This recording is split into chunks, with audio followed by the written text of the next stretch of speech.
शुक्लांबरधरं विष्णु शशिवर्णं चतुर्भुजं प्रसन्नवदनं ध्यायेत् सर्वविघ्नोपशान्तयेत्। सरस्वती नमस्तुभ्यं वरदे कामरूपिणी विद्यारम्भं करिष्यामि सिद्धिर्भवतु मे सदा।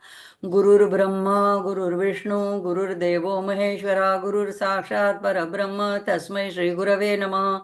ईश्वरो गुरुरात्मेति मूर्तिभेदविभागिने व्योमवद्व्याप्तदेहाय दक्षिणामूर्तये नमः।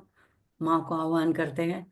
अरुणा करुणा तरंगिताक्षी धृतपाशाङ्कुशपुष्पबाणचापाम् अणिमादिभिरावृतां मयूखैरहमित्येव विभावये भवानी।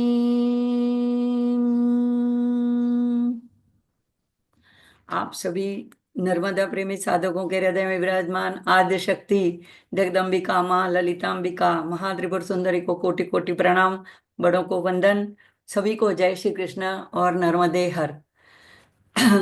नर्मदा शर्मदा लोके पुरारी पददा मता ये सेवंती सेवंते नरा भक्त्या तेन यान्ति पुनर्भवन। अक्षर गीता नाम की गद्य में रंग अवधूत महाराज, जो कि एक नर्मदा प्रेमी भक्त हुए, जिसकी बात हमने आगे करी थी, जिनकी नारेश्वर में समाधि है। तो ये रंग अवधूत महाराज, इन्होंने जो लिखा है, इसका श्लोक का अर्थ होता है कि नर्मदा शर्मदा लोके, इस लोक में नर्मदा, उसको देखने से, उसके पास जाने से, उसका स्मरण करने से, उसका आचमन करने से हमको शांति शर्मदा प्रदान करती है। और पुरारी पददा मता, और परलोक में जब जाते हैं तो पुरारी शंकर के पद को प्राप्त होते हैं, यानी कि वहां पे भी हमारा कल्याण होता है। और ये सेवंते नरा भक्त्या, जो नर, जो व्यक्ति भक्ति से इसका सेवन करता है इसके, यानी उसके तट पे निवास करता है, पूजा अर्चना करता है, दूर रह के भी याद करता है, स्मरण करता है, नहाते वक्त याद करता है नर्मदा को, ते न यान्ति पुनर्भवन, उसको पुनर्भव और एक जन्म लेना नहीं पड़ता है, भव सागर से वो छूट जाता है। तो आज बहुत ही शुभ दिन है। सुबह भी हमारी एक सत्संग हो चुका है, मेरे भाई ने लिया था। तो ये वैशाख माह की शुक्ल पक्ष की उदया तिथि के हिसाब से सप्तमी है। जैसे कल भी सप्तमी थी, लेकिन वो उदया तिथि के हिसाब से नहीं थी, तो गंगा सप्तमी कल थी। लेकिन आज जो रविवार को उदया तिथि के हिसाब से पड़ी है, इसलिए इसको भानु सप्तमी कहते हैं। और इसे विजया सप्तमी कहते हैं, क्योंकि ये वैशाख महीने में है, वैशाख महीना की रविवार को है। और निम्ब सप्तमी भी कहते हैं। तो इन सबका सुयोग आज हुआ है। और देखो, गंगा सप्तमी कल मनाई गई, वो माघ महीने की सप्तमी के दिन माँ का अवतरण, वो भी रविवार के दिन हुआ था। और यहाँ पे नर्मदा का भी जो है योगानु वो भी गंगा का कल हुआ था, और नर्मदा मैया का माघ महीना की शुक्ल पक्ष की सप्तमी को प्रकट हुई थी माँ भी। तो वो भी रविवार था और सप्तमी थी।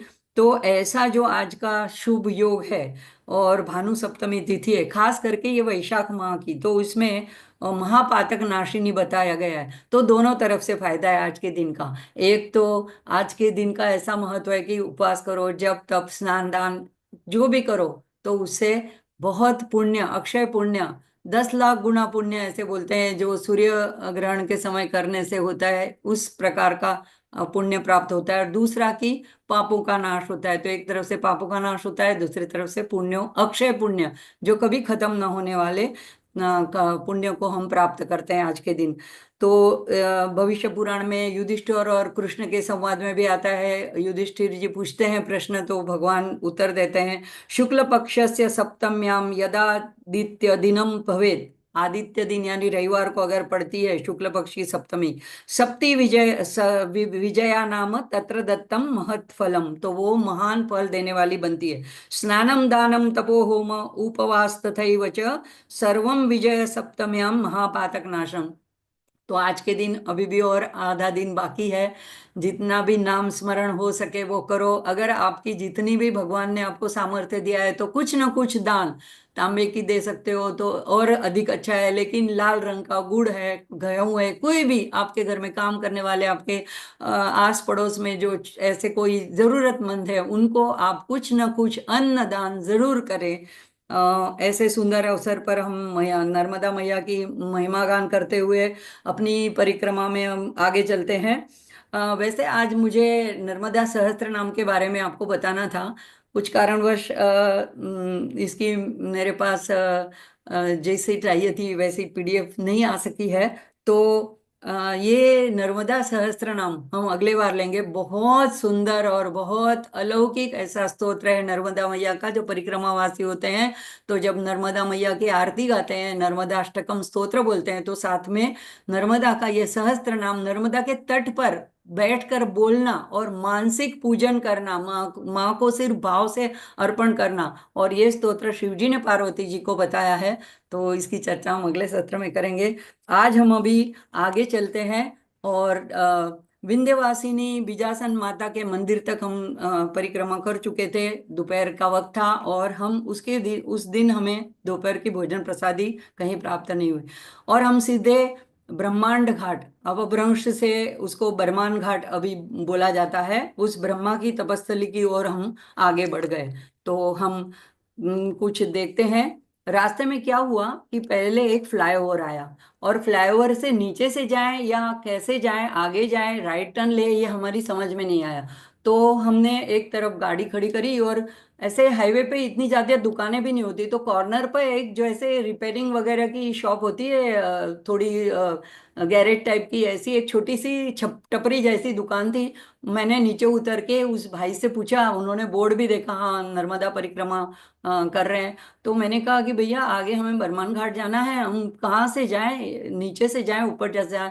तो उन्होंने सही तरह से हमें रास्ता बताया, लेकिन वो इतने भाव विभोर हो गए कि आप लोग कहाँ से आए। हमने जब बताया तो वो लोग बोलते हैं हम इतने नजदीक एमपी में रहते हैं, कुछ किलोमीटर दूर हमारे से नर्मदा नदी है, और हम नहीं परिक्रमा कर पा रहे हैं, और आप लोग इतनी दूर से आके करते हो। तो उन्होंने बोला कि आप रुकिए और चाय पी के जाइए। अब उन्होंने अपने लिए एक छोटा सा वो बना के रखा था चाय का ऐसा सामान। तो इतना आग्रह किया, इतना प्रेम से, तो हम ना नहीं कर पाए। वैसे भी दोपहर का वक्त था, तो हमने वहां पे उनके टपरी में बैठ के चाय प्रसादी ली। तो वो लोग हम लोगों को मतलब नमन वंदन करने लगे। अब वहां के लोगों का ये भाव देख के हमें इतना लगता है कि हम तो कुछ, हम इतने सुख साधन से गाड़ी में बैठ के परिक्रमा कर रहे हैं, इसमें कोई बड़ी बात नहीं है। फिर भी ये लोग ऐसा सोचते हैं कि ये लोग मैया को साथ में लेके चल रहे हैं, तो मैया का ही स्वरूप है। तो सब लोग जहां देखो वो लोग इतने प्रेम भाव से बर्ताव करते हैं, हम लोग अजीब हो जाते हैं, हमारे रोंगटे खड़े हो जाते हैं। फिर हम लोग वो ओवर ब्रिज छोड़ दिया, और उसके साइड से राइट हैंड लेके चलने लगे। अब क्या होता है कि अगर ड्राइवर की एक समझ होती है, हमारी दूसरी होती है, और इतने दिन के हिसाब से उनको ऐसा होता है कि रोज मुझे पूछता रहता था कि अब ओमकारेश्वर कब आया? अभी तो हम उत्तर तट पे थे।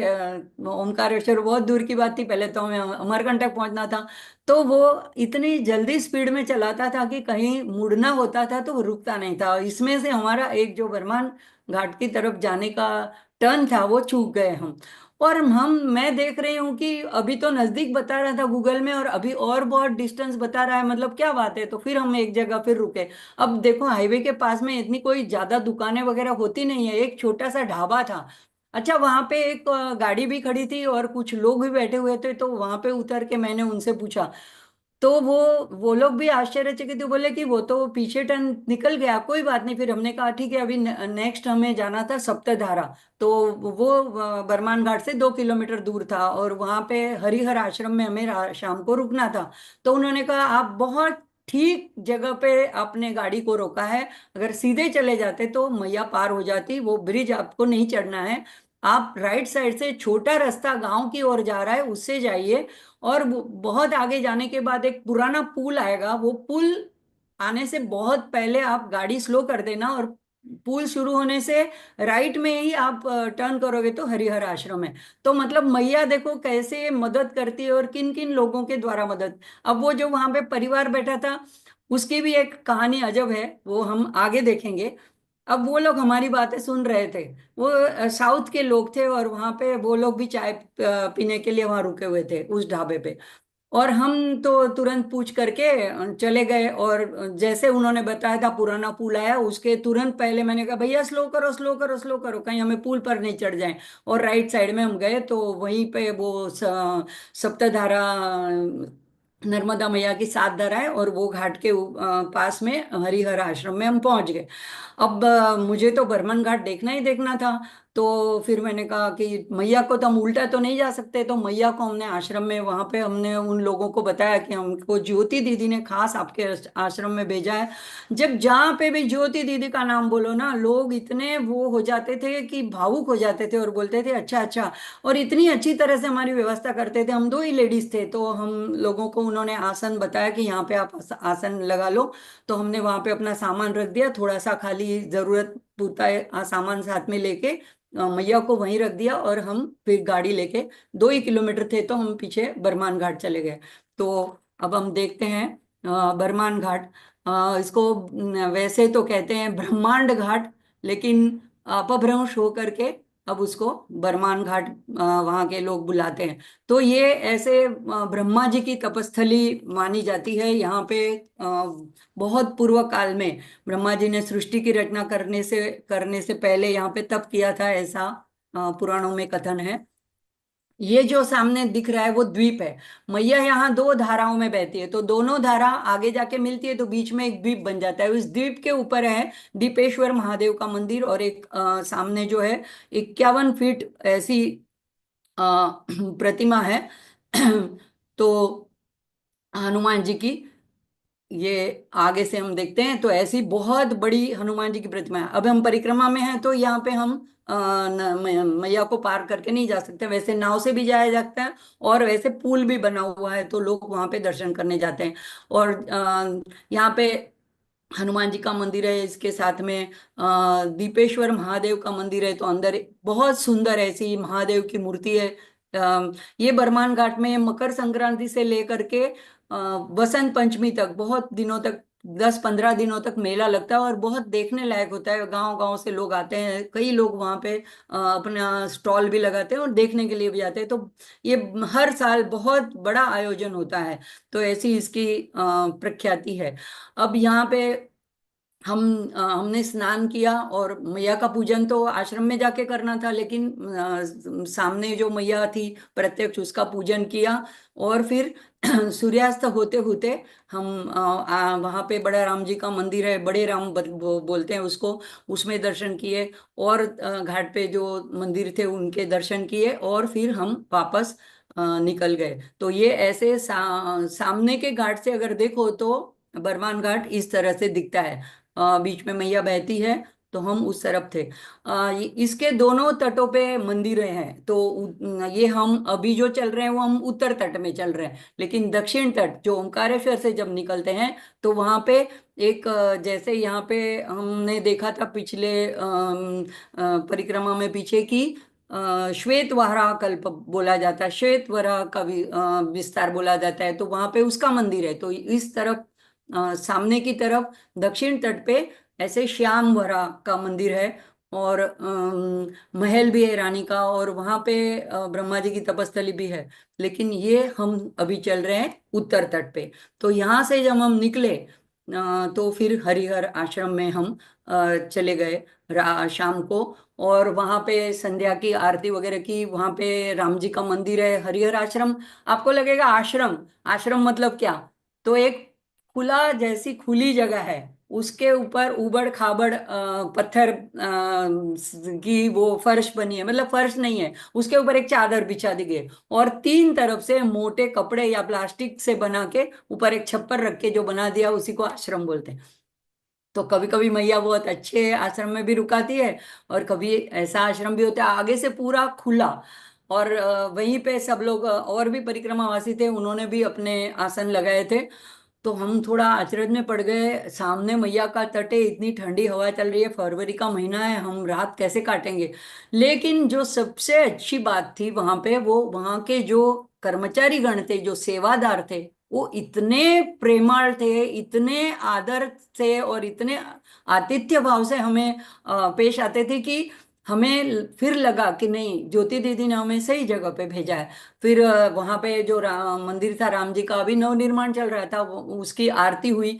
तो अंदर जो उनके संत वहां पे जो हो गए, हरिहरा अभी नहीं रहे, उनकी जो प्रतिमा वगैरह थी, एक कुटिया बनी हुई थी, उसमें धूनी भी थी। तो सब लोगों को अंदर जाना अलाउड नहीं था, बाहर हम खड़े रह के आरती में सम्मिलित हो रहे थे। पता नहीं महाराज जी को क्या लगा, तो उन्होंने मुझे अंदर आने के लिए इजाजत दी। तो कहा कि धूने के दर्शन करो, और सब प्रतिमाओं के भी दर्शन कराए। फिर उन्होंने बातों में हम बैठने को कहा वहीं पे, कि आप यहीं पे रुक जाओ, प्रसाद दिया। और फिर सत्संग चला। इतने में यहाँ पे लोग भोजन प्रसादी की घंटी बज गई, तो सारे लोग भोजन लेने चले गए, और मैं बैठी रही वहां पे। जब सत्संग खत्म हुआ, तो जब मैं भोजन लेने गई, अब देखो मैया कैसी एक एक लीला करती है। कई आगे पहले जो बताया था, नीसरपुर में जो खेड़ी घाट हनुमान जी का मंदिर था, वहां पे जो गांव में अगर कुछ भी शादी ब्याह कुछ भी प्रसंग होता था, तो पहले परिक्रमा वासियों के लिए वो भोजन आता था। तो वहां पे पूरा मतलब रबड़ी और ये वो माल पूरा मतलब मिष्ठान के साथ, पकवान के साथ भोजन मिला था। और यहाँ पे ऐसे हमको थोड़ी स्मेल तो आ रही थी, लेकिन हम बोल नहीं पा रहे थे। लेकिन जब भोजन प्रसादी लेने के लिए बैठे, तब पता चला सब चीज बनी थी, दाल चावल सब्जी रोटी, लेकिन तीनों चीज, दाल चावल और सब्जी, तीनों में प्याज का तड़का लगा था। अब परिक्रमा में वैसे भी वर्ज्य, और हम तो वैसे भी नहीं खाते हैं, तो हम बड़े अचरज में पड़ गए। और वो लोग भी अचरज में पड़ गए। अभी रात को 9 बजे बनाने वाले भी चले गए थे, कुछ बन भी नहीं पा रहा था। तो फिर उन्होंने कहा अब क्या करें, उन्होंने कहा कोई बात नहीं, हम रोटी से ही खा लेते हैं। तो उन्होंने तुरंत एक पुदीने की चटनी बना के, थोड़ी सी चटनी बना के दे दी, और कटोरा भर के उन्होंने गरम दूध शक्कर डाला हुआ दे दिया। तो हमने दूध के साथ, मैं और मेरी समधन ने, हम दोनों ऐसे नमूने थे जो नहीं खाते थे प्याज, बाकी लोग तो खा लिए। तो हमने वो भोजन पा लिया। लेकिन प्रेम इतना था उन लोगों का। तो देखो, मैया सब तरह की साधना करवाती है, कभी अच्छा भोजन देती है, कभी ऐसा देती है, देखती है कि तुम्हारे मन की अवस्था कैसी होती है, कहीं तुम इससे तुम्हारे मन में जो हम बोलते हैं पसंद नापसंद, जैसे मराठी में बोलते हैं आवड निवड, गमा अणगमा हम गुजराती में बोलते हैं, वो तो नहीं आ रहा है बीच में कि देखो यहाँ तो कैसा हमको भोजन मिला, ऐसा तो नहीं भाव आ रहा है। तो ये अगर भाव नहीं उठ रहा है, तो हम सही मायने में परिक्रमा कर रहे हैं, और हम नर्मदा मैया की परीक्षा में पास हो रहे हैं। तो हम लोगों ने बहुत शांति से पेट भर के वो रोटी और दूध पा लिया। तो देखो, रस का क्या है, जीवा पे अग्रभाग में थोड़ा सा जो हमारे टेस्ट बड होते हैं वहीं तक रस है। अंदर जाने के बाद में तो सब कुछ एक रस ही हो रहा है। तो यही पाठ हमको नर्मदा मैया पढ़ाने पढ़ाना चाहती थी। तो हम लोग हम यही सोच करके और फिर बोला महाराज को बोला कि यहाँ तो इतनी ठंड है, हम कैसे सोएंगे। तो उन्होंने बहुत मोटा ऐसा दो कंबल निकाल के दिए मुझे और उनको। तो हम वो ओढ़ के सोए तो बिल्कुल ठंड नहीं लगी। ऐसे पूरा खुला था, सोचो सामने नदी का तट था और खुले में हम सो रहे हैं, जमीन पे सो रहे हैं। लेकिन और यहाँ पे हम घर में कैसे पूरा बंद करके और ऐसे सोते हैं, लेकिन वहां पे बिल्कुल ठंड नहीं लगी।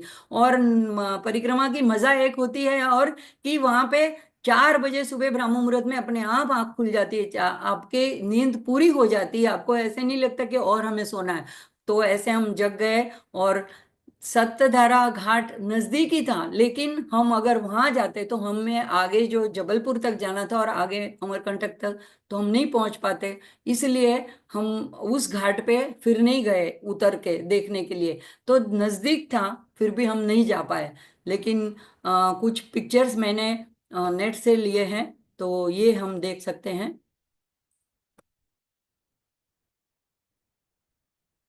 तो ये वहां पे एक आगे राम घाट भी बताते थे, लेकिन हमने तो नहीं देखा। वहां पे सप्तधारा भी है, सतधारा बोलते हैं, ये नरसिंहपुर जिले में आता है ये बरमान घाट, ब्रह्मांड घाट। तो यहाँ पे तो दो ही दिखती है, लेकिन ऐसे आगे आगे चल के ये पत्थरों से चल के जाओ तो अलग अलग डिवाइड होती होती 7 धाराएं बन जाती है। तो ये सप्तधारा बोला जाता है यहाँ पे। यहाँ से हम निकले। तो ये जो मैं बोल रही हूँ कि ये जो उन्होंने बताया था उस ढाबे वाले ने कि ये पुराना, ये अंग्रेजों के जमाने का बना हुआ पुल है। तो बोला था कि पुल से बिल्कुल पहले रोक लेना। तो ये पुल पुराना पुल है, अभी ये इतना इस्तेमाल नहीं हो रहा है। हम जो आगे राइट में लेफ्ट में जगह छोड़ के आए, वो नए पुल से अब इस तरफ से उस तरफ जाया जाता है। तो यहाँ से ये घाट की शुरुआत होती है, सतधारा। और ये पुराने पुल के शुरू होने से साइड में ही हरिहर आश्रम है। और बहुत प्रेम से आतिथ्य भाव से ये लोग परिक्रमावासियों की देखभाल करते हैं। यहाँ से फिर हम आगे दूसरे दिन जो बड़ी सुबह निकले, तो अभी सूर्योदय और सूर्यास्त वैसे तो नर्मदा मैया में देखना ही एक अलौकिक अवर्णनीय ऐसा अनुभव होता है। लेकिन हम जल्दी में थे, तो हम घाट पे नहीं रुके थे। तो हम रास्ते में जब जा रहे थे हाईवे से, तो वहां से हमको गौरी घाट की तरफ जाते हुए सूर्योदय होते हुए हमें दिखाई दिया। अब यहाँ पे एक और घटना हुई। थोड़े आगे हम चले, करीब 8 सवा 8 बजे होंगे, और हम पेट्रोल खत्म होने आया था, तो हम एक पेट्रोल पंप पे रुके। और मैंने ऐसे सहज पूछा कि इस जगह का क्या नाम है, क्योंकि बीच रास्ते में था। तो उन्होंने बताया कुछ कि ये यहाँ का ये पेट्रोल पंप है। और कार्ड से पेमेंट किया। तो उनका जो मशीन था वो भी थोड़ा अजीब था। यहाँ पे जो मॉल वगैरह में हम होते हैं, तो हम पिन डालने के बाद एक ग्रीन बटन आता है, वो दबाने से ओके हो जाता है, और वो उसमें से अपनी एक चिट्ठी बाहर आ जाती है अपने लिए एक, और एक उनके लिए। लेकिन वहाँ पे ऐसा अलग टाइप का था, उसमें ऐसा नहीं था। मैंने पूछा भी, बोले नहीं है, यहाँ पे यही चलता है मशीन। ठीक है। वो दोनों स्लिप भी आ गई, एक उन्होंने रख ली, एक हमने रखी। 3720 ऐसे कुछ रुपए हुए थे। और हम जब आगे गए, तो शाम को शाम के वक्त मुझे मोबाइल पे मैसेज आया कि तुम्हारा HDFC का जो पेमेंट था वो डिक्लाइन हुआ।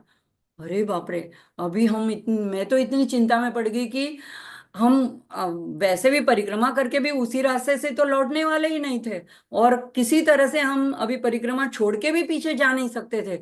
मैंने तुरंत अपने घर पे फोन लगाया और सारी बात बताई कि आप पता करो। तो लकीली मैंने फोन पे उनको बोला था, वो पेट्रोल पंप पे पूछ के कि ये जगह है।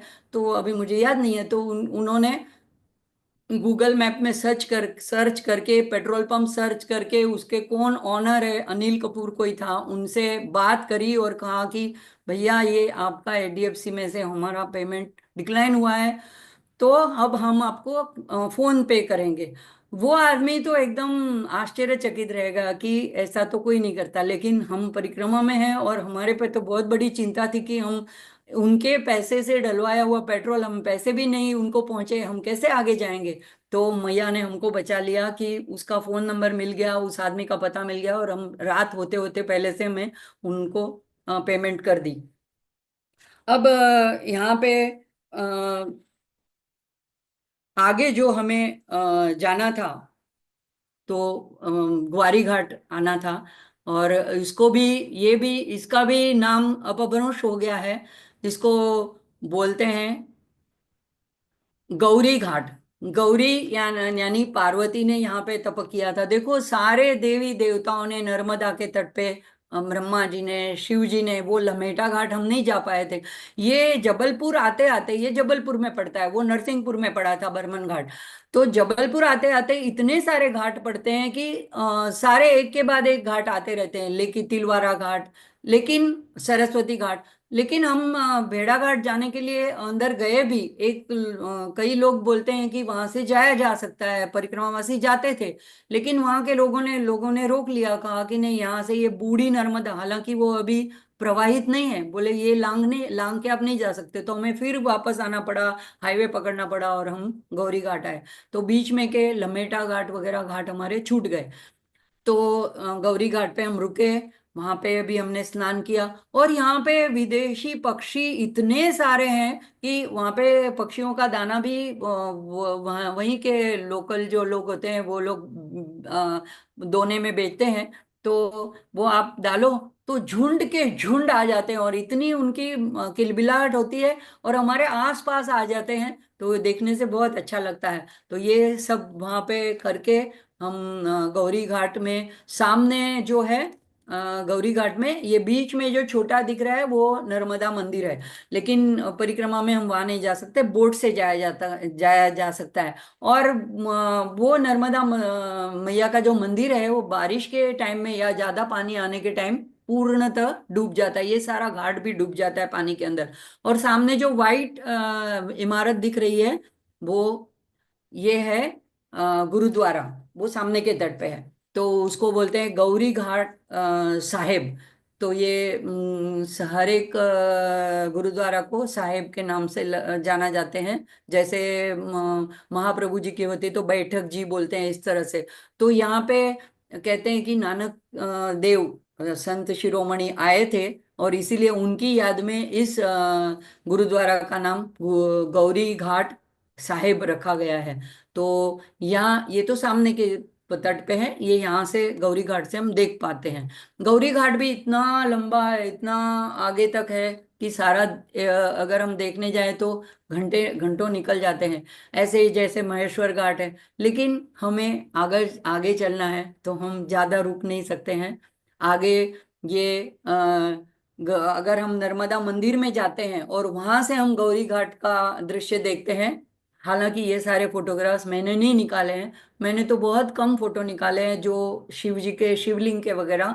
तो नेट पर से या किसी के और लोगों ने जो रखे हुए होते हैं उसी से ये लिए हुए हैं। तो वहां से, मंदिर से ये घाट का दृश्य ऐसे दिखता है। यहाँ पे एक सिद्धनाथ नाग का मंदिर भी है, हालांकि हम वो नहीं देख पाए थे। ये हम दोनों बैठे हुए हैं स्नान करके, कपड़े चेंज करने न हो अगर, तो ऐसे ही धूप में बैठ जाओ, थोड़ी देर में वैसे ही सूख जाते हैं। तो ये पीछे पक्षी आप देख सकते हैं। तो यहाँ पे गौरी घाट पे हमने स्नान किया। और इसके बाद बोलते हैं कि गौरी घाट की रात की, जो शाम की नर्मदा मैया की आरती है, वो जैसी गंगा आरती है काशी पे, वैसी ही बहुत देखने लायक होती है। हालांकि हम तो सुबह के वक्त थे, तो ये हम देख नहीं पाए थे। यहाँ से फिर हम आगे निकले। अब यहाँ पे जब हम आगे निकले, तो एक गांव आता आया था बीच में, बरगांव। और अभी हमें उसे आगे निकल के जाना था, लेकिन बहुत कड़क धूप हुई थी, और अभी हमें भोजन प्रसादी नहीं मिली थी, और हमारा और मेरी समझन का हमारा उपवास था। तो हमारे पास कुछ मूंगफली और खजूर वगैरह थे, लेकिन ड्राइवर को खिलाना जरूरी था। तो एक सलगी नदी के तट पे, जहाँ से सलगी नदी पास होती है, उसके बगल में एक छोटा सा आश्रम था। तो वहां पे हम परिक्रमा वासियों का लिखा हुआ था बोर्ड, इसलिए हम वहां रुक गए और अंदर गए, पता किया तो दो भाई लोग थे और आश्रम चलाते थे, गांव वाले थे वो लोग। होंगे 30-35 साल के ऐसे युवा लड़के थे वो लोग। तो उन्होंने अच्छी तरह से सत्कार किया, बोले कि हाँ आप इतनी धूप है, रेस्ट कर लो थोड़ी देर। फिर हमने कहा भैया हम हमारा तो उपवास है। तो उन्होंने कहा कोई बात नहीं, ड्राइवर के लिए हम बना देते हैं। तो वो मैंने कहा हम मैं कुछ मदद कर दूं, तो उन्होंने साफ मना कर दिया कि हम यहाँ सेवा करते हैं, सेवा लेते नहीं है। हमें इतना बुरा लगा कि देखो जेंट्स है दो, अपना घर छोड़ के, अपना काम छोड़ के दोपहर के टाइम यहाँ पे सेवा देने आए हैं। तो उन्होंने फिर भी हमारे लिए मूंगफली सेक दी, और गुड़ और मूंगफली वहां पे इस तरह से देते हैं तो दोने में हमको दिया दोनों को। और हमारे ड्राइवर के लिए उन्होंने खास रोटी सब्जी बनाई। तब तक और दो परिक्रमावासी भी आ गए, तो तीनों ने मिलके वो भोजन पाया।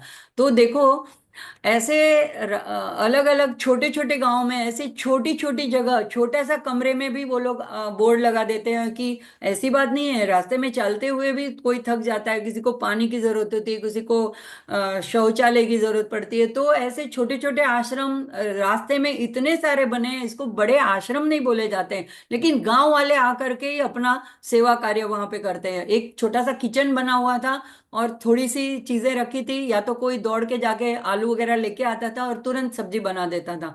तो ये देख के बहुत अच्छा लगा था। और उन्होंने ही, हम बातें ही कर रहे थे इतने में जो वहाँ के पुजारी थे वो वहाँ पे आए। तो उन्होंने पूछा और पता किया कि अब 2 दिन के बाद महाशिवरात्रि थी, तो हम चाहते थे कि एक दिन आगे हम अमरकंटक शाम तक पहुंच जाए। तो उन्होंने कहा कि वहां पे तो आपको जगह मिलनी मुश्किल है, पूरे आश्रम सब भरे हुए होंगे, आपने कहीं बुकिंग वगैरह किया? हमने कहा नहीं, हम तो कुछ नहीं जानते। तो उन्होंने एक मोबाइल नंबर दिया और एक सुनील दुबे ऐसे करके एक पुजारी का नाम दिया, कहे कि कल्याण आश्रम में चले जाना, मेरा नाम देना और इनसे जाके मिलना। तो हम शाम होते होते वहां से निकले। उन्होंने कहा जोगी टिकरिया पे आप संभल के जाना, पुल क्रॉस नहीं करना, उस तरफ जाओगे तो दक्षिण तट आ जाएगा, तो वहां से आपको मुड़ जाना है।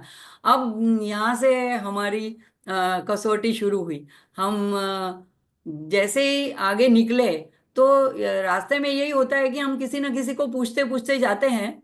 ये दरोगा घाट, इसकी बात बताना भूल गई। ये जो मैंने बताया कि वहां पे बहुत सारे घाट ऐसे चलते चलते जाएंगे, तो एक पार से सामने पार अगर माल सामान की लेन देन जो चलता था पुराने समय में, तो वो उसका कर वसूल किया जाता था, और वहां पे एक दरोगा नियुक्त किया जाता था जो ये नाव में से माल उस तरफ या इस तरफ आता था तट के, तो उसका कर वसूल करता था। तो फिर उस घाट का नाम ही दरोगा घाट पड़ गया। हालांकि अभी वैसा नहीं है, लेकिन घाट का नाम दरोगा घाट पड़ गया है। अब वहां से जोगी टिकरिया नाम की जगह पे हमें बहुत सावधानी रखनी थी। तो यही है वो जोगी टिकरिया घाट। और ये जो पुल है वो हमें नहीं क्रॉस करना था, इस घाट का दर्शन हमें करना था।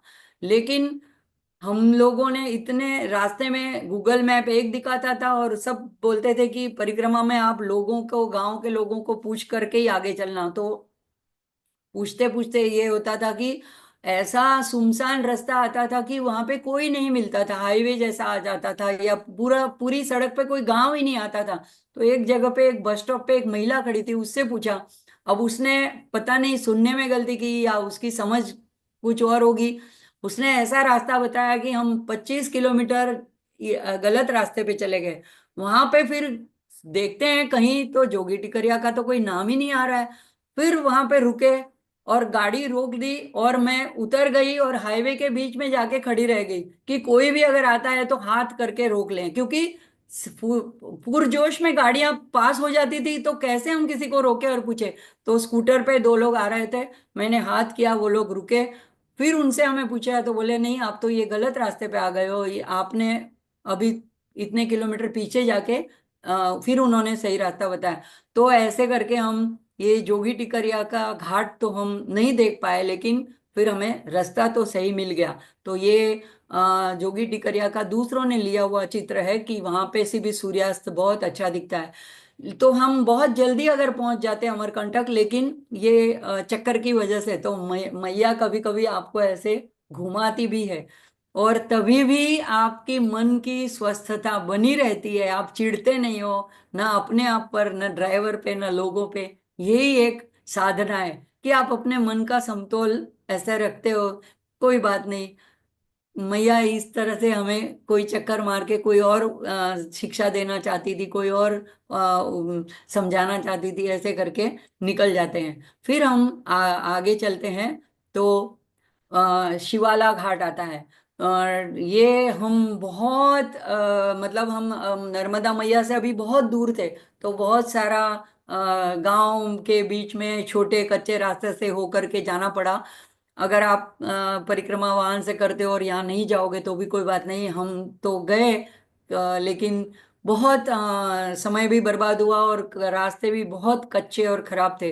तो यहाँ पे ये है कि प्रवाह में 108 नेचुरल बने हुए प्राकृतिक बने हुए शिवलिंग है। तो जब पानी कम हो जाता है तो सारे शिवलिंग दिखते हैं। तो ये जो ऐसे छोटे छोटे मंदिर बनाए गए हैं वो शिवलिंग के ऊपर बनाए गए हैं। तो पूरा पूरे 1.5-2 किलोमीटर तक ऐसे छोटे छोटे शिवलिंग नेचुरल बने हुए हैं। तो इसीलिए इसको शिवाला घाट बोलते हैं। अब शिवाला घाट से दर्शन करते हुए फिर हम मेन रास्ते पे आए और अमरकंटक की ओर चले। तो तब तक हमें सूर्यास्त होने लगा था। तो मैंने कहा कि वैसे तो सूर्योदय और सूर्यास्त नर्मदा में देखने वाली अवर्णनीय अनुभूति करने वाली बात है, लेकिन जब हम हमारा इलाज नहीं होता है तो हम रास्ते में होते हैं तो भी हम ऐसे सूर्यास्त का दर्शन करते हुए आगे चले। तो उसके बाद घने जंगल पहाड़ियाँ ये ऐसे होते हुए हुए और घना घुमावदार ऊपर पर्वत पे, हमें मेकल पर्वत पे चढ़ना था। तो ऐसे करते करते हम आखिर में अमरकंटक में पहुंच गए। और वहां पे अमरकंटक में जो है ये कल्याण आश्रम जो राइट साइड में है, और ये जो है वहाँ के संस्थापक, तो ये कल्याण दास जी, ये इन्होंने इसकी स्थापना की। बहुत बड़ा आश्रम है। और साउथ इंडियन टाइप के जो मंदिर होते हैं उस तरह का बड़ा गुंबजदार ऐसा उसका एंट्रेंस है। अब देखो, महाशिवरात्रि को 2 दिन थे, हम लोग त्रयोदशी को पहुंचे थे। दूसरे दिन चतुर्दशी थी, द्वादशी को पहुंचे थे, और दूसरे दिन त्रयोदशी थी, और उसके बाद वाले दिन महाशिवरात्रि थी। तो अब यहाँ पे उस टाइम में एकादशी के बाद तुरंत त्रयोदशी थी। तो सुबह तो हमने वो फलिहारी वगैरह रास्ते में मूंगफली और गुड़ ले लिया था। अब मैं तो एक बार खाती हूँ, तो यहाँ पे हमें आश्रम में भोजन प्रसादी मिलनी थी, लेकिन कोई हमें एंटर होने ही दे नहीं रहा था। कहते कि जगह नहीं है, जगह नहीं है, आश्रम फुल है। तो फिर हमको वो जो बड़गांव में मिले थे और उन्होंने जिन्होंने हमें नंबर दिया था उनको हमने फोन लगाया था। वो पुजारी बोले कि मैं तो बाहर हूँ, लेकिन वहां पे कोई मनोज होंगे, उनसे बात कराइए या उनसे कहिए मैंने कहा है तो आपको आने देंगे। तो देखो कहाँ से मैया किसी से कांटेक्ट करा के किस तरह से हमारी व्यवस्था करती है। हम किसी को नहीं जानते थे। हमने फिर वो जहाँ पे गेट पे वो खड़ा था उसको बोला हमें वो मनोज जी से मिलना है। तो फिर उन्हें हमें अंदर आने दिया और फिर गाड़ी भी अंदर ली। तो मनोज जी से पूछा, बोले एक भी कमरा खाली नहीं है। मैंने कहा कोई बात नहीं, जहाँ पे परिक्रमावासी रुकते हैं वहां पे हम रुक जाएंगे, नहीं तो अगर हम पहले से अरेंजमेंट करते हैं तो हमें अलग सेल्फ अटैच ऐसा वाला कमरा भी वहां पे मिल सकता है। तो फिर हम परिक्रमा वासियों का जो हॉल था वो भी बहुत अच्छा, सुंदर, साफ सुथरा, और पास में स्नान और शौच की भी सारी खूब सुंदर व्यवस्था थी। तो वहां पे हमारा आसन हमने लगाया। और पूरा मंदिर, ये कल्याण आश्रम पूरा देखने लायक है। जैसे ही आप अंदर प्रवेश करते हो तो ये राधा कृष्ण का और सामने जगन्नाथ जी का स्वरूप है। छोटे छोटे मंदिर ऐसे बने हैं, पूरा परिसर अगर आप नेट पे भी देखोगे तो आपको पता चलेगा, बहुत अच्छा आश्रम है। और वैसे फोटो निकालना वहां पे मना है, मुझे नहीं पता था, और दोपहर का टाइम था, अभी कोई वहां पे खड़े नहीं थे, तो मुझे नहीं पता था, तो मैंने कुछ फोटोग्राफ्स ले लिए थे। तो और ये बड़ा हॉल है जहाँ पे आरती और सत्संग होता है। तो यहाँ पे जो हमारे 4 महावाक्य है, प्रज्ञानम ब्रह्म तत्वमसि, अहम ब्रह्मास्मि, अयम आत्मा ब्रह्म, ये सामने लिखे हुए हैं। और इसके पीछे की तरफ जो है वहां पे मंदिर है, लेकिन वहां पे सिर्फ उनके अंदर के जो पुजारी है वही जा सकते हैं। हम हॉल में बैठ के आरती वगैरह देख सकते हैं। इसके बाद बिल्कुल सामने कल्याण आश्रम के सामने ये राम घाट पड़ता है। यहाँ पे नर्मदा मैया का पानी रोका गया है। वैसे यहाँ से मैया का आगे से तो उद्गम है, तो बहुत पतली धार से बहती है, लेकिन पानी को रोका गया है और एक तालाब जैसा बनाया गया है, राम घाट। तो बहुत बड़ा घाट है। यहाँ पे आप नर्मदा मैया में स्नान कर सकते हो। तो यहाँ पे हमने दूसरे दिन स्नान किया। उस दिन तो शाम हो गई थी, तो हमने भोजन प्रसादी वगैरह ली, वहाँ की आरती अटेंड की, और उन पुजारी से हम मिले जो जिनका नाम हमें दिया था, सुनील दुबे। वो आरती के बाद हमें मिले, लेकिन उन्होंने कहा कि ये तो यहाँ पे तो कुछ भी अरेंजमेंट होना संभव नहीं है, आपको तो वहीं परिक्रमा हॉल में ही परिक्रमा वासियों के साथ ही रुकना पड़ेगा। हमने कहा कोई बात नहीं, लेकिन अगर हम अभी महाशिवरात्रि को अमरकंटक में उस तरफ जाते हैं तो वहां पे कोई व्यवस्था हो सकती है क्या?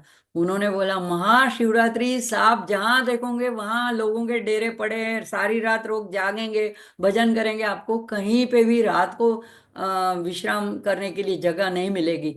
तो अब मैं सोच रही थी कि मेरे को तो 4 प्रहर की पूजा का ये नियम है इतने सालों का, पता नहीं कैसे होगा। तो कोई बात नहीं, मैया पे छोड़ दिया। और दूसरे दिन हमारे पास एक दिन एक्स्ट्रा था, तो उस दिन हम त्रयोदशी थी। तो वहां पे दो देखने लायक चीजें हैं। चौरा ये पड़ता है जहाँ से एक तरफ ये आश्रम आते हैं, कल्याण आश्रम, गुरुद्वारा आता है। पहले गुरुद्वारा आता है, फिर कल्याण आश्रम, फिर मृत्युंजय आश्रम, बर्फानी आश्रम, ऐसे सारे लाइन से आश्रम है। और वो चौराहे पे आकर के दो और रास्ते पड़ते हैं। तो एक रास्ता जाता है कपिलधारा दूधधारा, एक जाता है ज्वालेश्वर अमरेश्वर।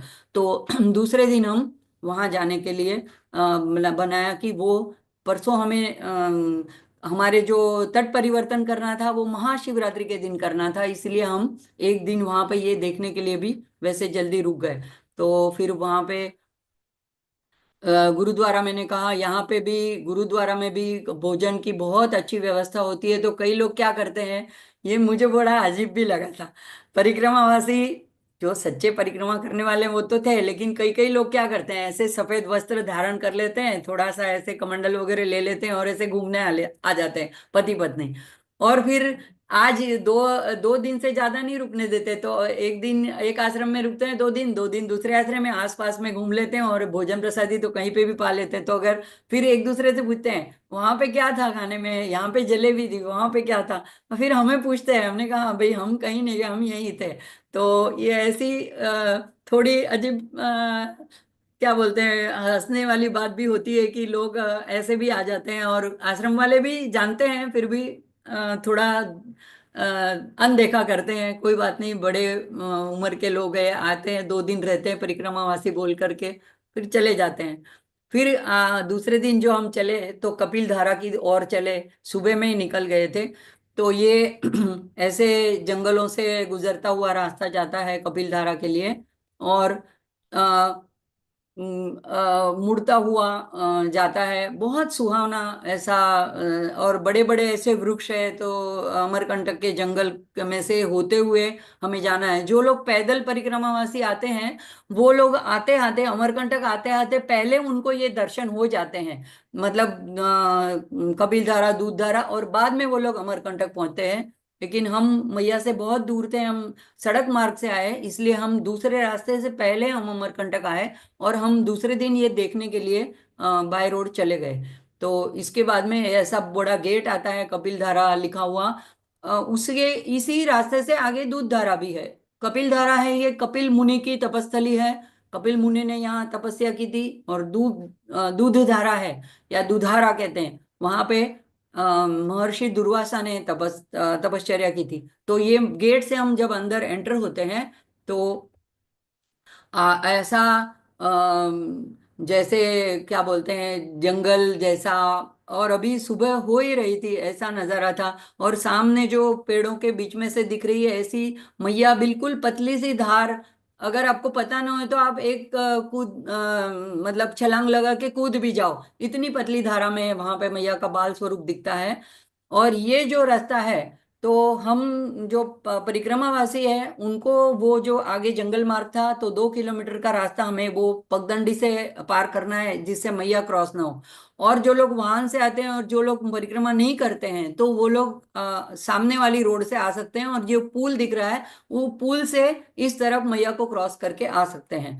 तो इस तरह से फिर आगे जाया जा सकता है। और आगे फिर जब जाओ तो ये जो दृश्य है, वो वहां पे एक बालकनी बनी हुई है जहाँ पे खड़े रह के आप अगर आपको नीचे नहीं उतरना है, सीढ़ियों से बहुत नीचे उतरना है और थोड़ा ट्रैकिंग जैसा भी है, तो कई बड़ी उम्र के लोग हैं या जो लोग नहीं जाना चाहते हैं वहां, तो ये ऊपर से दर्शन कर सकते हैं। तो ये ऐसा प्रपात दिखता है जो 150 फुट नीचे मैया यहाँ पे ये स्वरूप दिखाती है, जैसे धुआंधार वगैरह में भी दिखाती है, तो ऐसे ही यहाँ पे ये जलप्रपात दिखता है।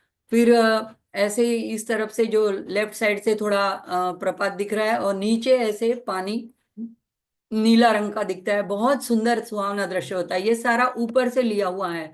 और फिर जब नीचे चले जाते हैं ट्रैक करके सीढ़ियां उतर के पत्थरों से, तो यहाँ पे ऐसे हमको बेज में पानी जमा हुआ दिखता है। तो ये कपिल धारा एक धारा आती है और बड़ी ऊंचाई से 150 फीट से आती है। ये पहले जो फोटोग्राफ्स आपने देखे वो मैंने नहीं निकाले थे, ये वाला मैंने निकाला था। तो जो अच्छे थे वो किसी और के थे।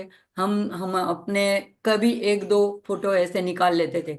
ये वहां पे फिर ऐसे धारा बन के बहती है, और वही धारा आगे जाकर के ऐसे पहाड़ों के और पत्थरों के बीच से दो धारा बन के बहती है। तो आगे थी वो कपिल मुनि की तपस्थली थे, उसके उसका छोटा मंदिर और गुफा वगैरह भी वहां बने हैं। और ये आगे जाते हैं तो ऐसे दो धाराएं बट जाती है, एक धारा की दो धारा बन जाती है।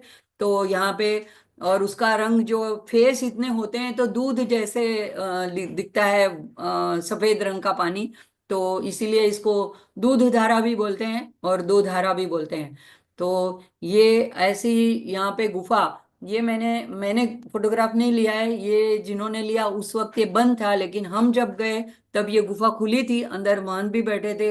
अंदर दुर्वासा मुनि की एक प्रतिमा बनी हुई है, एक शिवलिंग है, उसके ऊपर अंदर से पहाड़ों में से अनवरत एक जलधारा ऊपर उसके ऊपर पड़ती रहती है, और वो जल भी वहीं से अंदर से ही अंदर चला जाता है। तो और उन्होंने प्रसाद के रूप में एक मुझे श्रीफल नारियल भी दिया था।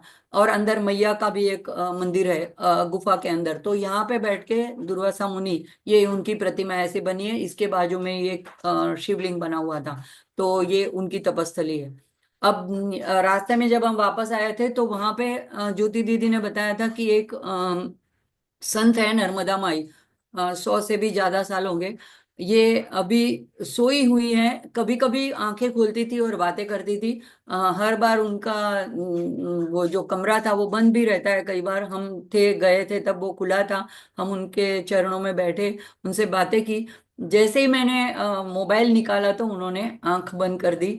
संत लोग ऐसे कभी कभी वो ओढ़ भी लेते हैं, नहीं चाहते हैं अपनी प्रसिद्धि। तो ये इनको लोग नर्मदा माई का स्वरूप ही मानते हैं, और नर्मदा जयंती को बहुत बड़ा भंडारा होता है, मेला होता है। तो ये नर्मदा माई है। ज्योति दीदी ने खास बोला था कि आप इस संत के दर्शन करना, तो हम कर पाए।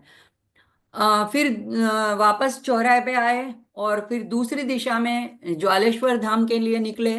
तो यहाँ पे ऐसे बोर्ड आ जाता है, और फिर ज्वालेश्वर धाम जब पहुंचते हैं बाहर ऐसा बोर्ड लगा हुआ होता है, अंदर जाते हैं तो ऐसा मंदिर का परिसर है। और ये ये भी किसी और ने निकाला हुआ फोटो है। अंदर शिवलिंग है, और साइड में दोनों तरफ जो गणेश जी की और नर्मदा जी की और मैया की अन्नपूर्णा देवी की मूर्तियां है, वो शायद इतनी चमकदार थी, शायद सोने से बनी हुई होंगी। तो इसीलिए वो वहां पे जो सेवादार होते हैं वो किसी को फोटो लेने खींचने नहीं देते हैं। ये नेट पर से मैंने लिया हुआ फोटो है। ये अंदर ज्वालेश्वर महादेव, इसका भी बड़ा महात्म्य है, पुराणों में लिखा हुआ है। ये स्वयंभू बाण लिंग बोले जाते हैं, बाणासुर ने यहाँ पे तपश्चर्या की थी। और भगवान स्वयं वहां पे प्रकट हुए थे उसकी तपश्चर्या को देख के उसको वरदान देने के लिए। तो इसका भी बड़ा महत्व है। जैसे महाशिवरात्रि के दिन अमरकंटक में नर्मदा कुंड में जल अभिषेक करने का महत्व है, उसी तरह यहाँ पे ज्वालेश्वर में भी जल अर्पण करने का महत्व है। बहुत वो लोग बोलने लगे हमें कि आप यहाँ पे भी अर्पण कर दो, लेकिन हमें अमरकंटक में नर्मदा कुंड में ही करना था। तो उससे आगे जाते हैं। यहाँ पे मंदिर के पीछे की तरफ जोहिला नदी का उद्गम स्थान है, ज्वालेश्वर धाम के ही पीछे। और आगे चल के जाते हैं तो आधा 1 किलोमीटर जाते हैं तो अमरेश्वर महादेव का मंदिर है, ये इसका गेट है। और अंदर से जाते हैं तो ये जा रहे शिखर वाले जो दिख रहा है मंदिर, वो नव दुर्गा का मंदिर है। और उसके आगे, ये पहले ये मंदिर पड़ता है, सीढ़ियों से चढ़ के ऊपर जाया जा सकता है। और उसके आगे जो है, आगे चल के जाएंगे तो अमरेश्वर का मंदिर है। ये नवदुर्गा और हनुमान मंदिर है। ये आदि शंकराचार्य और श्री उग्रसेन महाराज वहाँ के दो पहले थे, उनकी भी प्रतिमा है और उन्होंने बनवाया था ऐसे। अभी जीर्णोद्धार हो गया है उसका। ये ऊपर सीढ़ियां चढ़ के जाते हैं तो नव दुर्गा की बहुत सुंदर मूर्तियां हैं, लेकिन वहां पे फोटोग्राफी तभी अलाउड नहीं थी। ये अमरेश्वर मंदिर के सामने बहुत बड़ा नंदी है, बहुत बड़ा। अब ये आदमी जो पेंट कर रहा है, क्योंकि दूसरे दिन महाशिवरात्रि थी तो सारा सब जगह रंग रोगान और सारा डेकोरेशन चल रहा था सब मंदिरों में। तो अंदर जब जाते हैं तो इतना बड़ा शिवलिंग है कि सीढ़ियों से चढ़ के ऊपर जाके जलाभिषेक करके दूसरी तरफ से सीढ़ियों से उतरना होता है। तो और ये दूर से देखेंगे तो ये मंदिर ऐसा दिखता है। उसी के सामने अन्नपूर्णा माँ का मंदिर है, बहुत सुंदर मंदिर है, प्राचीन मंदिर है। अन्नपूर्णा माँ की प्रतिमा भी बहुत सुंदर है। और उसी रास्ते में ज्वालेश्वर से पहले राइट साइड में, अब ये मैं भूल गई थी, मैं जब हम गए तो पहले ये सिद्धिदात्री मंदिर आता था, लेकिन मैंने कहा पहले ज्वालेश्वर देख लेते हैं। और हम वापस जब वहां से टर्न हुए तो हम भूल गए थे, लेकिन फिर अन्नपूर्णा मंदिर के बाहर पूरे दिन प्रसाद, खिचड़ी प्रसादी मिलती है। तो वो मैंने पा ली थी, लेकिन मेरे ड्राइवर ने नहीं ली थी और मेरी समझन ने भी नहीं ली थी। तो मैंने कहा आप लोगों ने खिचड़ी की प्रसादी ली? बोले नहीं। तो फिर हमने गाड़ी रोक ली, वो लोग प्रसाद लेने गए। तब मुझे ध्यान आया कि अरे ये सिद्धिदात्री मंदिर तो मैंने सोचा था कि लौटते में देखेंगे। तो हम देखो माँ कैसे किस न किस बहाने से अगर दर्शन कराने हो तो रोक लेती है। इतनी सुंदर प्रतिमा है, फोटोग्राफ में आपको ध्यान नहीं आएगा ले, और इतने अच्छे उसके श्रृंगार किए हुए थे, बस देखते ही रहो देखते ही रहो। पास में दत्तात्रेय और गणेश जी। तो ये सिद्धिदात्री मंदिर, बाद में पास में शिवलिंग भी था। और ये हम वापस आ गए कल्याण आश्रम में। और दूसरे दिन महाशिवरात्रि थी, उस दिन बड़ी सुबेरे वहां पे हमने नहा धो के मैया को, देखो ये जो ब्लू कलर आपको दिख रहा है, इसकी भी बड़ी कहानी। वहीं पे एक दूसरे परिक्रमावासी थे, उन्होंने अपनी मैया को ऐसा ये श्रृंगार किया था। तो मैंने जस्ट ऐसे पूछा कि अरे ये ऐसे आपको कहाँ से मिला? तो बस उस दीदी ने निकाल लिया और बोला कि नहीं, आपको अच्छा लगा ना तो अभी आप आपकी मैया को पहना दो। अरे मैंने कहा ऐसी बात नहीं है, मेरी तो मैया को मैंने वस्त्र पहनाए हुए है। नहीं, बोली महाशिवरात्रि है तो अब मेरे में ऐसी प्रेरणा हुई कि ये नए वस्त्र आप अपनी मैया को पहनाओ। तो मैंने अपनी मैया को माला भी उन्होंने ही दी। तो देखो, अगर मैं घर में होती हूँ तो मैं हर तरह से अपने भगवान जी के फूलों का, हार का श्रृंगार करती हूँ, लेकिन मैया ने वहां पे भी अपने आप ये सारा सामान जुटा दिया। उस परिक्रमावासी लड़की, वो लोग 3 साल 3 महीने 13 दिन की लंबी परिक्रमा में थे। तो उन्होंने कहा नहीं नहीं, आप रख लीजिए। तो ये मैया को ऐसे चुनरी और पहनावा पहना दिया। और बहुत अच्छी तरह से सुबह का पूजन किया और बड़ी सुबेरे किया। और फिर हमने तट परिवर्तन के लिए वहां से चल दिए। तो जब हम थोड़े दूर जाते हैं, रामघाट से होते हुए दूसरी तरफ जाते हैं, तो परिक्रमावासी जो है वो गाड़ी से नहीं जा सकते हैं, उनको ये जंगल मार्ग से, ट्रैक से, माई की बगिया से होते हुए जाना होता है। तो मैं उतर गई थी, मेरे साथ वाले लोग गाड़ी लेके दूसरी तरफ से वहां आगे आ गए। तो यहाँ पे ऐसी पगडंडी बनी हुई होती है और हर जगह में बोर्ड लिखे हुए होते हैं। तो परिक्रमावासी को, जो पैदल परिक्रमावास है और वो वैसे भी जो परिक्रमा कर रहे हैं उन्होंने वो उस तरफ से नहीं जाना है, इस पगडंडी से जाना है। और वहां से आगे ऐसे एक पुल आता है, एक छोटा नाला है, उसके ऊपर से दूसरी तरफ जाते हैं। तो यहाँ पे नर्मदा मैया का कुंड है, वहां पे बैठ के हॉल है।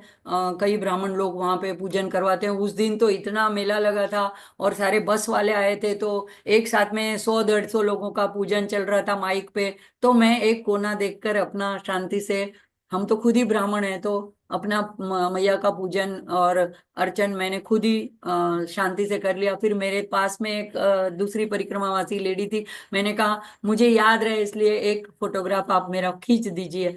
तो उन्होंने मेरे लिए एक फोटो खींच दिया।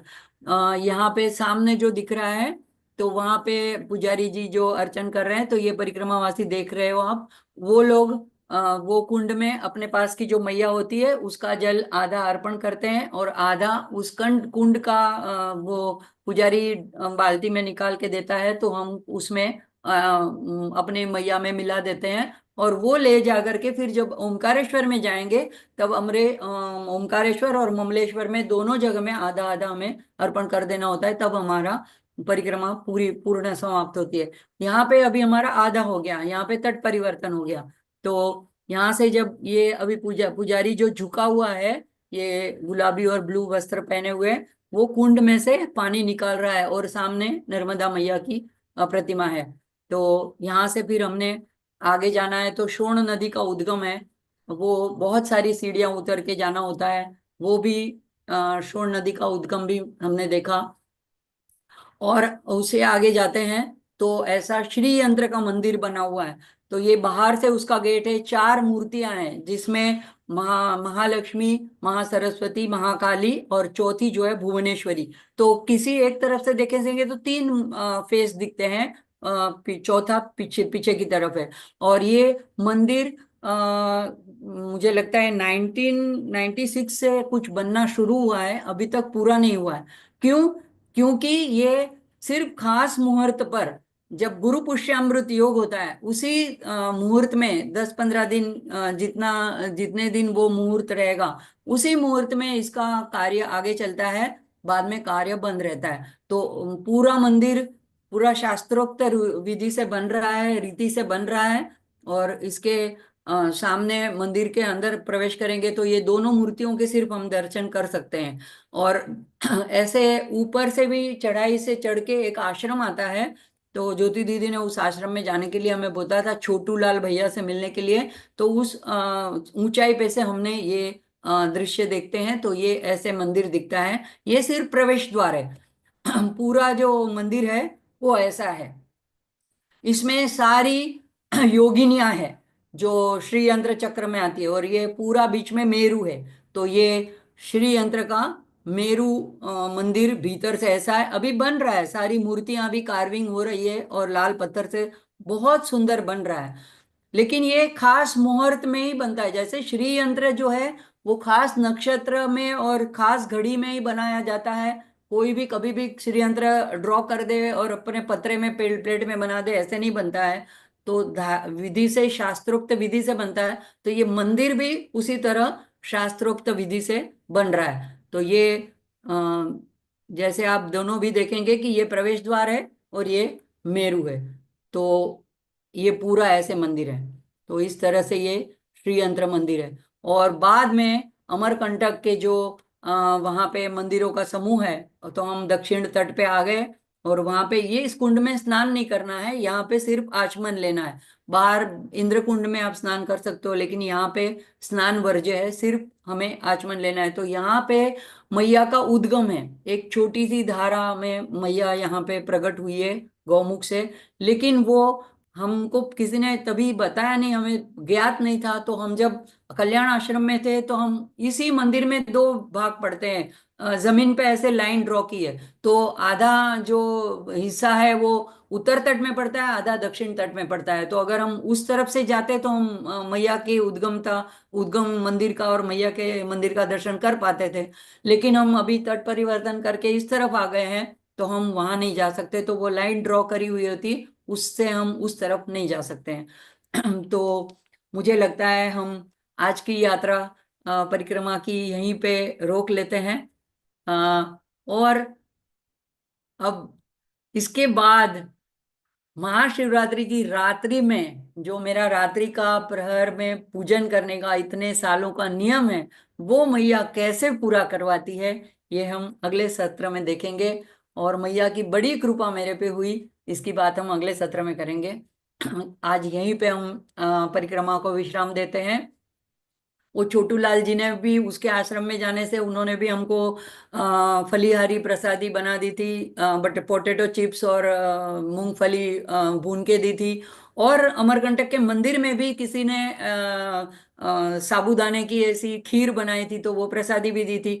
अच्छा, वहां पे वही ग्रुप मिला जिसने मुझे मैया की वो दी थी, वस्त्र दिए थे। वो एक महिला थी और तीन चार गुरु बंधु भगिनी थे, वो लोग का ग्रुप था।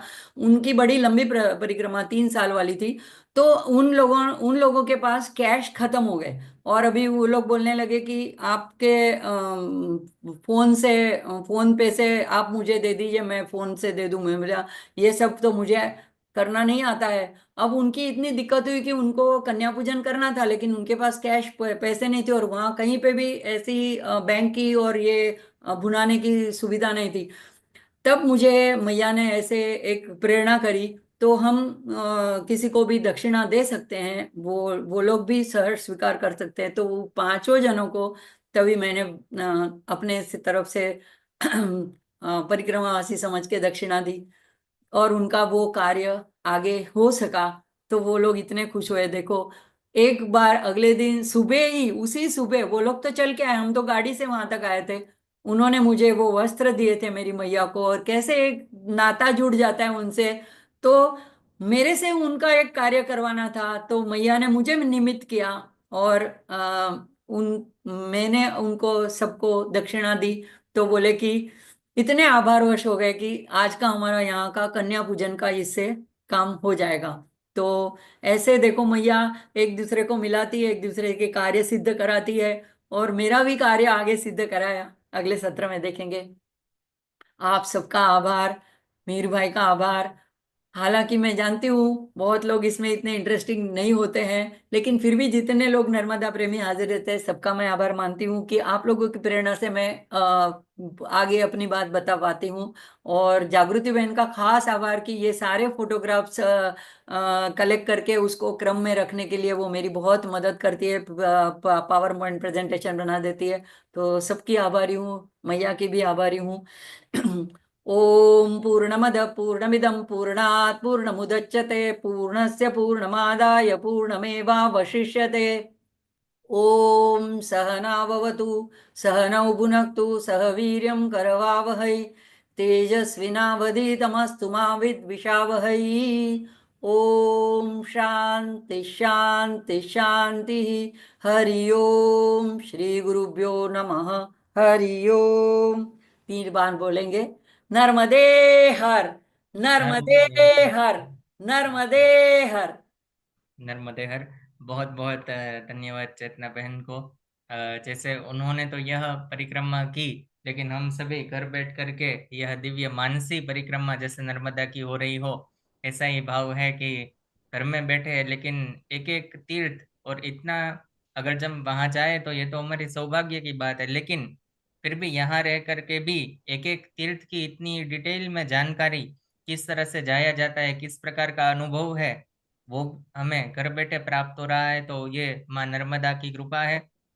चेतना बहन का बहुत बहुत हम आभार व्यक्त करते हैं कि उनका जो अनुभव है वह बात हम सबको बांट रहे हैं। माँ नर्मदा की एक प्रकार से प्रसादी, मानसी प्रसादी हमें प्राप्त हो रही है। तो ऐसे ही हम आगे की परिक्रमा का अगले सप्ताह में श्रवण करेंगे। आइए आज के सत्र को हम विराम की ओर ले जाए, सभी साथ मिल करके जय घोष करिएगा।